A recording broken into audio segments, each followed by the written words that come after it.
성도 여러분 안녕하세요. 하나님께서 우리 모두에게 은혜 주시기를 소망합니다. 오늘도 우리 주 하나님께 영과 진리로 예배하며 주어진 삶을 살아갑시다. 먼저 사도신경으로 우리의 신앙을 고백하겠습니다. 나는 전능하신 아버지 하나님, 천지의 창조주를 믿습니다. 나는 그의 유일하신 아들, 우리 주 예수 그리스도를 믿습니다. 그는 성령으로 잉태되어 동정녀 마리아에게서 나시고 본디오 빌라도에게 고난을 받아 십자가에 못 박혀 죽으시고 장사된 지 사흘 만에 죽은 자 가운데서 다시 살아나셨으며 하늘에 오르시어 전능하신 아버지 하나님 우편에 앉아 계시다가 거기로부터 살아있는 자와 죽은 자를 심판하러 오십니다. 나는 성령을 믿으며 거룩한 공교회와 성도의 교제와 죄를 용서받는 것과 몸의 부활과 영생을 믿습니다. 아멘. 찬송가 320장, 통합찬송가 350장, 나의 죄를 정케하사, 우리 1절 부르고 오늘 말씀 살펴보겠습니다.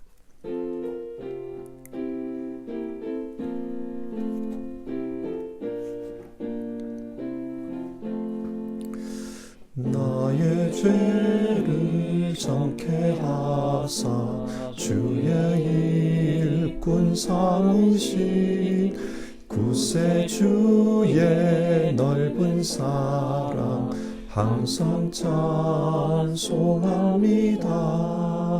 나를 일꾼 삼으신 주 크신 능력 주시고 언제든지 주 뜻대로 사용하여 주소서. 오늘 함께 살펴보실 성경 말씀은 구약 성경 스가랴서 4장의 말씀입니다. 스가랴 4장, 읽는 것은 6절에서 10절까지의 말씀을 읽겠습니다. 스가랴 4장 6절입니다. 그가 내게 이렇게 말해 주었다. 이것은 주님께서 스룹바벨을 두고 하신 말씀이다. 힘으로도 되지 않고 권력으로도 되지 않으며 오직 나의 영으로만 될 것이다. 만군의 주님께서 말씀하신다. 큰 산아, 네가 무엇이냐? 스룹바벨 앞에서는 평지일 뿐이다. 그가 머릿돌을 떠서 내올 때 사람들은 그 돌을 보고서 아름답다, 아름답다 하고 외칠 것이다. 주님께서 나에게 말씀하셨다. 스룹바벨이 이 성전의 기초를 놓았으니 그가 이 일을 마칠 것이다. 그때야 비로소 너희는 만군의 주님께서 나를 너희에게 보내셨다는 것을 알게 될 것이다. 시작이 미약하다고 비웃는 자가 누구냐? 스룹바벨이 돌로 된 측량추를 손에 잡으면 사람들은 그것을 보고 기뻐할 것이다. 이 7 눈은 온 세상을 살피는 나 주의 눈이다. 아멘.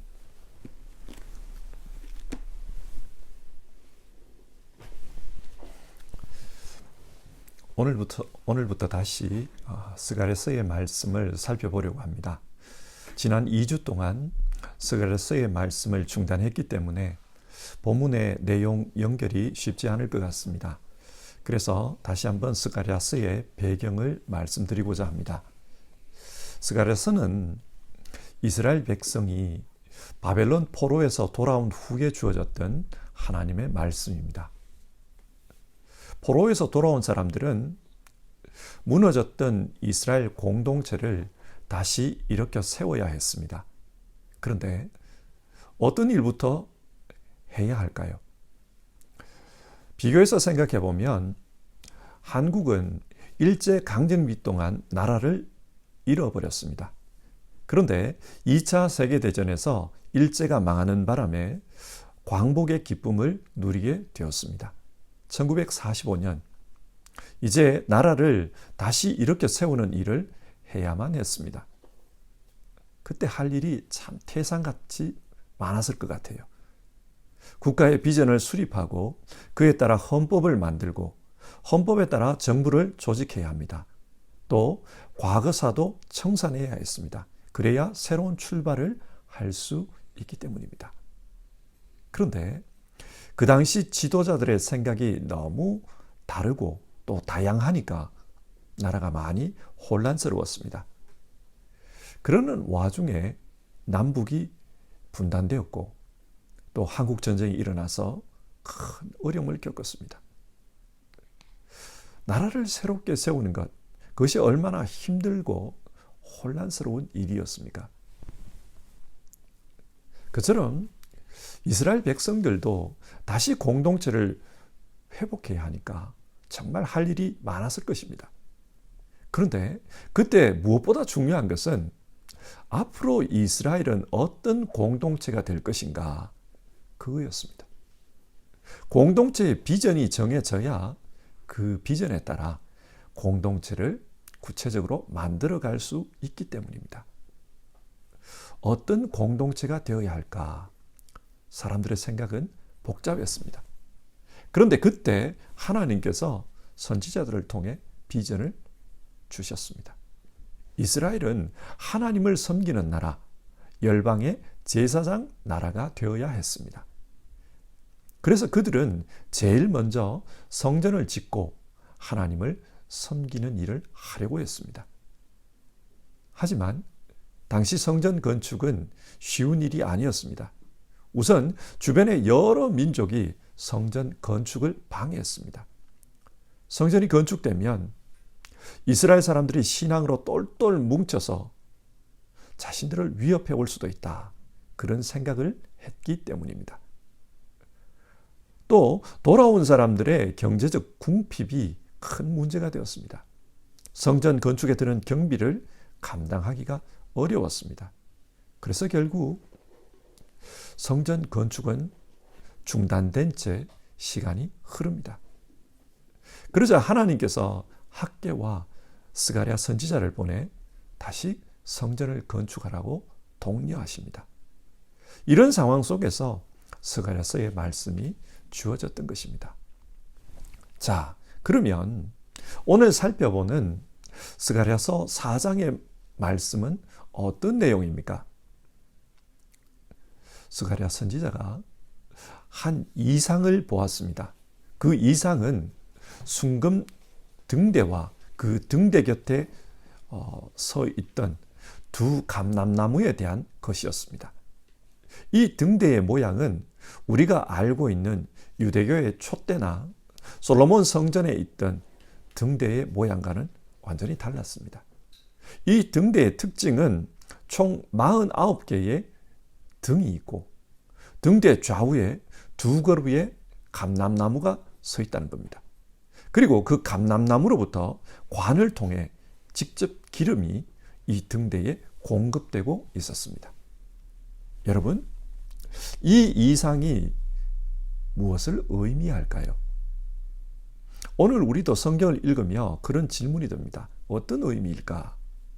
아마 스가랴 선지자도 똑같은 질문을 했던 것 같아요. 그래서 천사에게 이것이 무슨 의미입니까? 3번이나 질문합니다. 하지만 천사는 즉각적으로 대답해 주지 않습니다. 대신에 스룹바벨에게 전해야 할 메시지를 말씀해 줍니다.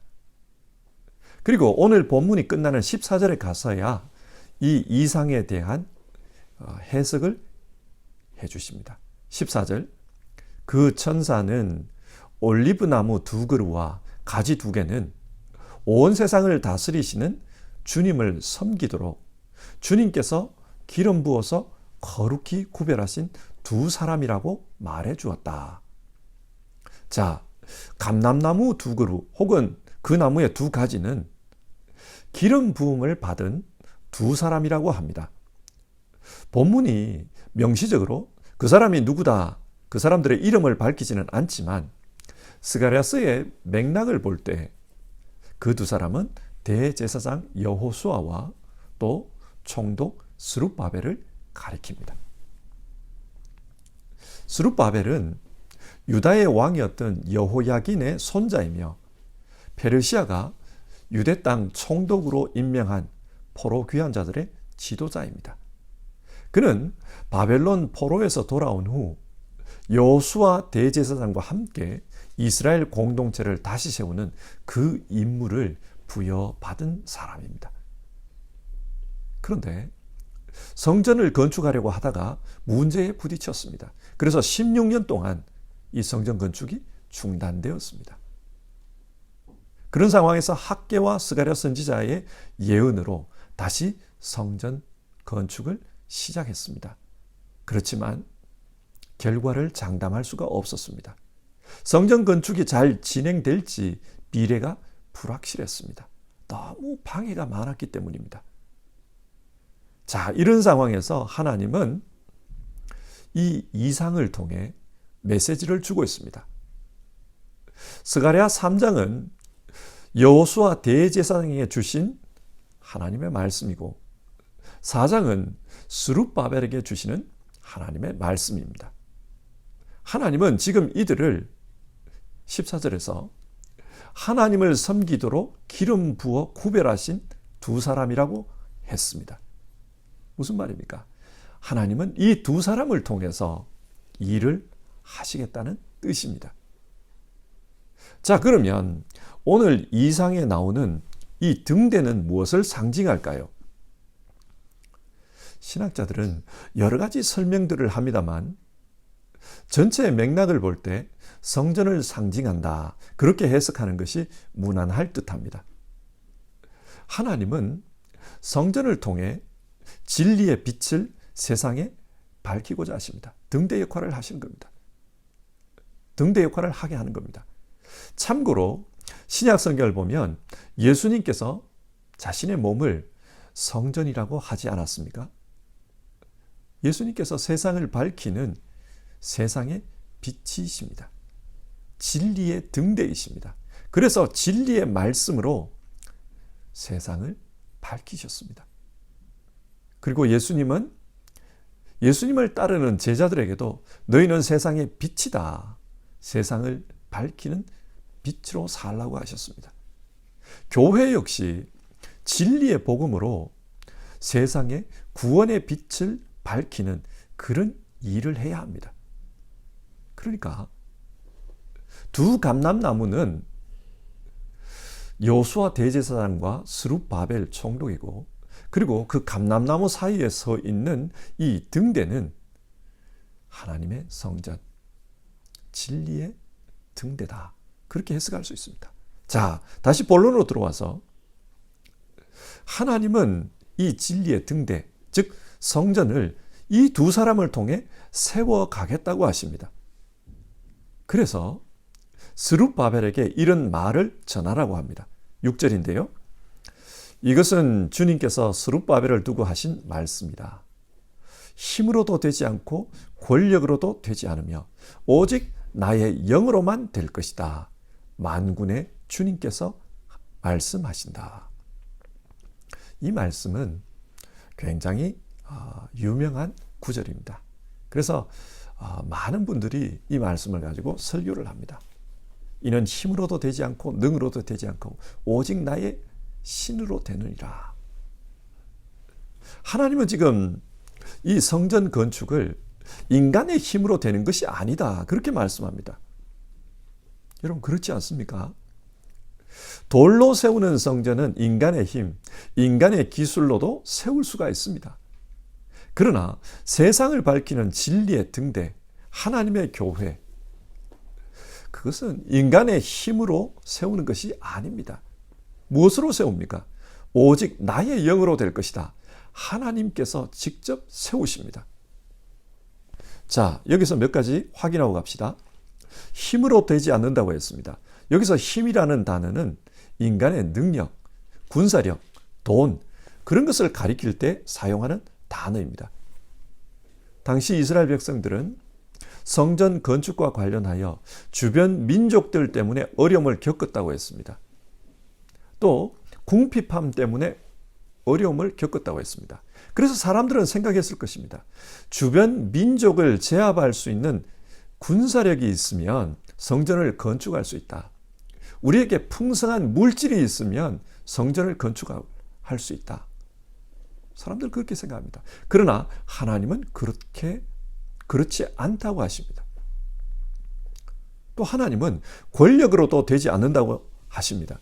여기서 권력으로 번역된 단어는 인간의 힘, 인간의 결단을 가리키는 단어입니다. 인간들이 합심해서 으쌰으쌰하면 무슨 일이든지 될 것 같은데 하나님은 그런 식으로 하나님의 성전이 세워지는 것이 아니라고 합니다. 오직 하나님의 성전은 하나님의 영, 즉 성령께서 역사하심으로 세워질 것이다. 그렇게 말씀합니다.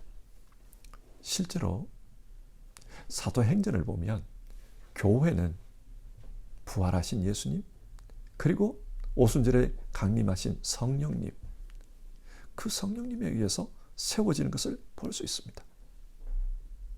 7절을 보시면 큰 산아 네가 무엇이냐, 스룹바벨 앞에서는 평지일 뿐이다, 그런 말씀이 나옵니다.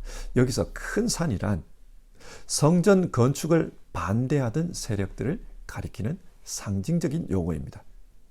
성전 건축을 반대하던 이 세력들이 하나님에 의해 평지가 되어버립니다. 그 반대 세력의 힘이 무마될 것이라는 말입니다. 또 10절을 보면 시작이 미약하다고 비웃는 자가 누구냐. 스룹바벨이 돌로 된 측량줄을 손에 잡으면 사람들은 그것을 보고 기뻐할 것이다. 그렇게 말씀하는데 여기서 시작이 미약하다고 비웃는 자, 이들은 이스라엘 공동체 내부에서 성전 건축을 조롱하고 방해하던 사람들입니다. 그러니까 당시 스룹바벨은 외부적으로도 큰 산과 같은 그런 방해꾼이 있었고 내부적으로도 이게 뭐냐, 성전이 뭐 이렇게 초라하냐, 그렇게 말하면서 함께 일하는 이들을 힘 빠지게 하는 사람들이 있었습니다. 방해꾼들입니다. 그러나 하나님께서 자신의 영으로 함께 하시기 때문에 이런 방해꾼들이 있고 또 문제들이 많다 할지라도 그것을 다 해결하고 성전이 세워질 것이다, 그 말씀을 합니다. 자, 이상의 말씀을 정리하면서 이 말씀을 오늘 우리에게 적용해 봅시다. 여러분, 성경이 지금 무엇을 말씀합니까? 첫 번째로 하나님의 일은 하나님에 의해 성취됩니다. 오직 나의 영으로 될 것이다. 하나님께서 일하십니다. 그런데 하나님께서 일하실 때 하나님이 어떤 방법으로 일하십니까? 자기 사람을 통해서 일하십니다. 그래서 스가랴를 통해 스룹바벨에게 전할 말씀을 주고 있는 것입니다. 스가랴가 본 이상을 다시 한번 생각해 보십시오. 두 감람나무로부터 기름이 흘러나와 등대로 흘러갔습니다. 성경에서 기름은 성령을 상징할 때가 많습니다. 하나님께서 자신의 일꾼들에게 성령을 부어주신 것입니다.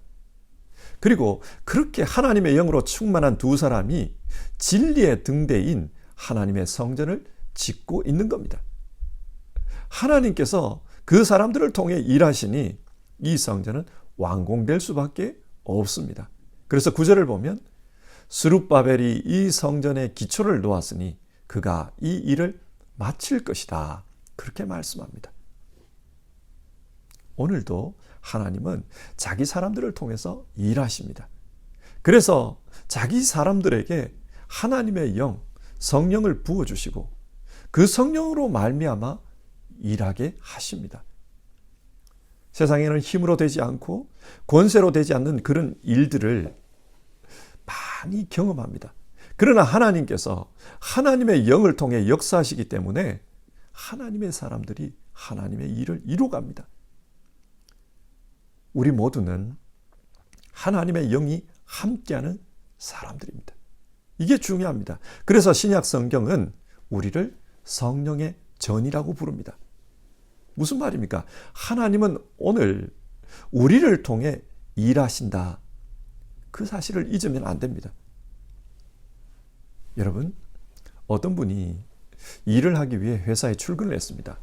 그런데 자기가 왜 출근했는지, 무슨 일을 해야 할지 모른다고 한번 가정해 봅시다. 그래서 회사에 출근은 했는데 하루 종일 핸디를 가지고 놉니다. 게임을 합니다. 신문을 읽습니다. 잡다한 일들을 합니다. 그러다가 시간이 되자 퇴근해 버립니다. 그러면 월급을 줄 때가 되었을 때 그 회사의 사장이 뭐라고 할까요? 우리에게도 마찬가지입니다. 하나님께서 우리를 이 땅에 보내셨습니다. 사명이 있어서 보내셨습니다. 그리고 성령을 부어주셨습니다. 그러면서 하나님을 대신해 하나님의 일을 하라고 하셨습니다. 그런데 세상을 살면서 내가 무엇을 해야 할지 그걸 모르겠어요. 그러다 보니 계속해서 자기 인생을 놀면서 시간 보냅니다. 즐겁게 인생을 즐겁게 지내는데 인생을 낭비합니다. 그러다가 때가 되어 퇴근할 시간이 되었습니다. 하나님 앞으로 갑니다.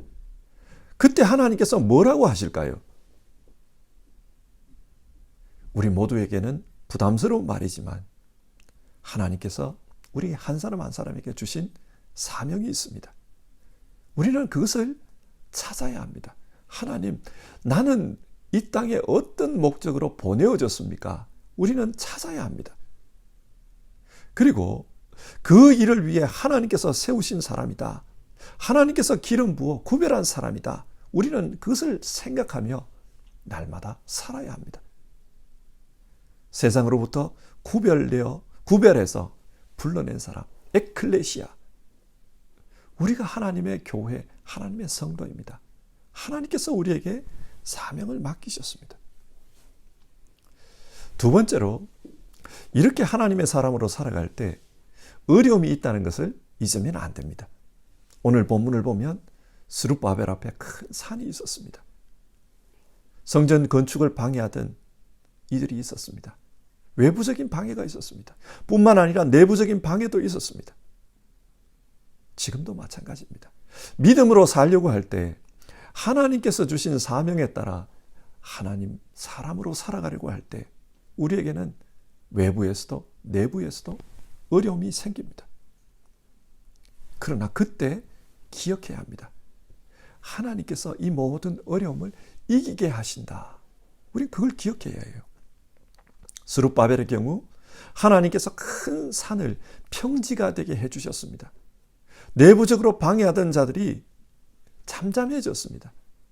우리는 이것을 믿어야 합니다. 우리에게도 어려움은 있지만 하나님께서 우리를 통해 일하시니 이 어려움 역시 이기도록 해주실 것이다. 그것을 믿어야 합니다. 말씀을 맺겠습니다. 지금 우리는 코로나의 시대를 살고 있습니다. 이 코로나의 시기로 말미암아 교회들이 굉장히 어려움을 겪는 걸 봅니다. 뿐만 아니라 신앙인들이 많은 어려움을 겪습니다. 믿음이 흔들리는 그런 상황들을 많이 만납니다. 개인이 신앙이 흔들리니 신앙 공동체도 흔들립니다. 분명히 위기입니다. 그래서 때로는 우리 역시 믿음의 공동체를 다시 세우는 그런 일을 요구받는 우리 시대의 스가랴가 아닌가 그런 생각이 듭니다. 우리 역시 믿음의 공동체를 다시 세워야 하는 그런 사람들이 아닐까. 자, 그렇다면 여러분, 우리는 어떻게 해야 할까요? 오늘 하루를 시작하며 우리 모두가 하나님께서 이 땅에 보내신 하나님의 사람이라는 것을 생각하고 기억하고 그렇게 살아갑시다. 그리고 많은 어려움이 있지만 그럼에도 불구하고 하나님께서 우리를 통해 일하시니 이 모든 것을 이기게 하실 것이다. 그 믿음을 가지고 살아갑시다. 하나님께서 하나님의 사람도 또 하나님의 공동체도 다시 세워주실 줄 믿습니다. 우리 찬송하고요. 기도하겠습니다. 320장 나의 죄를 정케 하사 우리 2절 부르고요. 같이 기도하겠습니다.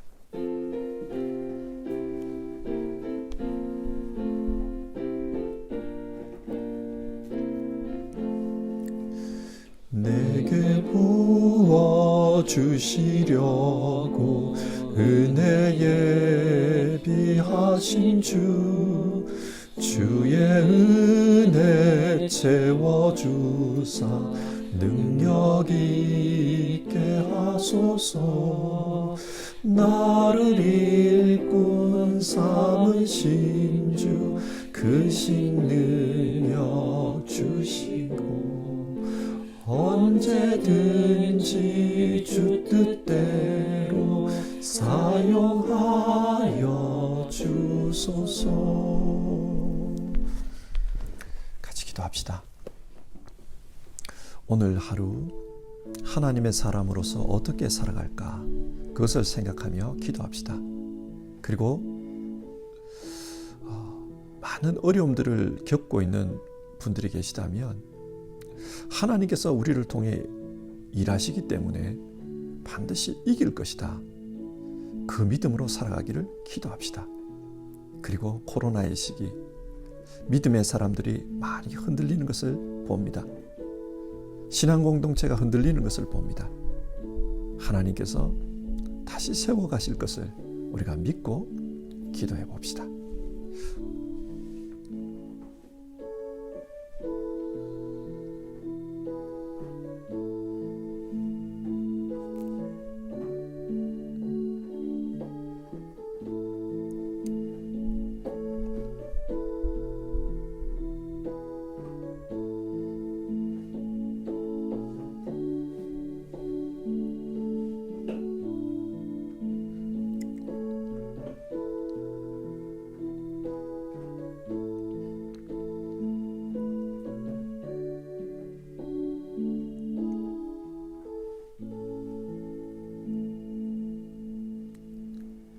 하나님, 오늘 스가랴서의 말씀을 통해서 하나님께서 신앙 공동체를 다시 세워가시면서 스룹바벨에게 주셨던 그 말씀을 살펴보았습니다.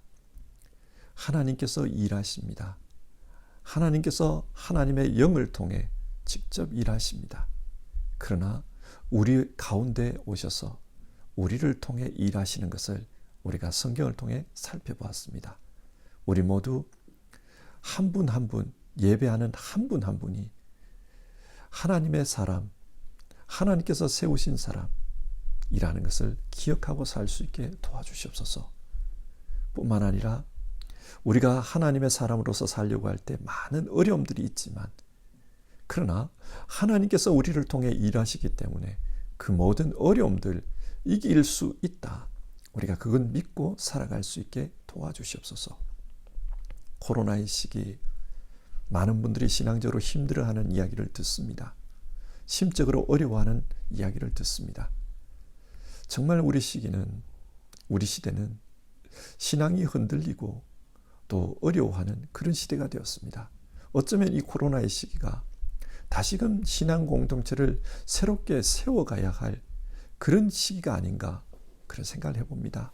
하나님, 우리 한 사람 한 사람이 정말 어려운 시기에 부름받았던 주님의 종들처럼, 주님의 일꾼들처럼 우리 한 사람 한 사람이 주님의 사람이라는 것을 기억하고 각자의 신앙을 세워가고 또 우리의 신앙 공동체를 세워가는 그런 사람으로 살 수 있게 도와주시옵소서. 하나님, 우리에게 성령으로 충만케 해주시옵소서. 하나님, 기도하는 가운데 우리의 비전을 알게 하여 주시옵소서. 하나님, 하나님께서 맡기신 사명을 우리가 기억하고 거기에 충성할 수 있게 도와주시옵소서. 혹시 어려운 가운데 있는 분들, 어려움은 있어도 하나님께서 우리와 함께 하시니 다 이길 수 있다, 그 믿음 가지고 다들 살아갈 수 있게 도와주시옵소서. 예수님의 이름으로 기도드리고 다 하지 못한 기도는 주님 가르쳐 주신 기도로 대신합니다. 하늘에 계신 우리 아버지, 아버지의 이름을 거룩하게 하시며 아버지의 나라가 오게 하시며 아버지의 뜻이 하늘에서와 같이 땅에서도 이루어지게 하소서. 오늘 우리에게 일용할 양식을 주시고 우리가 우리에게 잘못한 사람을 용서하여 준 것 같이 우리 죄를 용서하여 주시고 우리를 시험에 빠지지 않게 하시고 악에서 구하소서. 나라와 권능과 영광이 영원히 아버지의 것입니다. 아멘.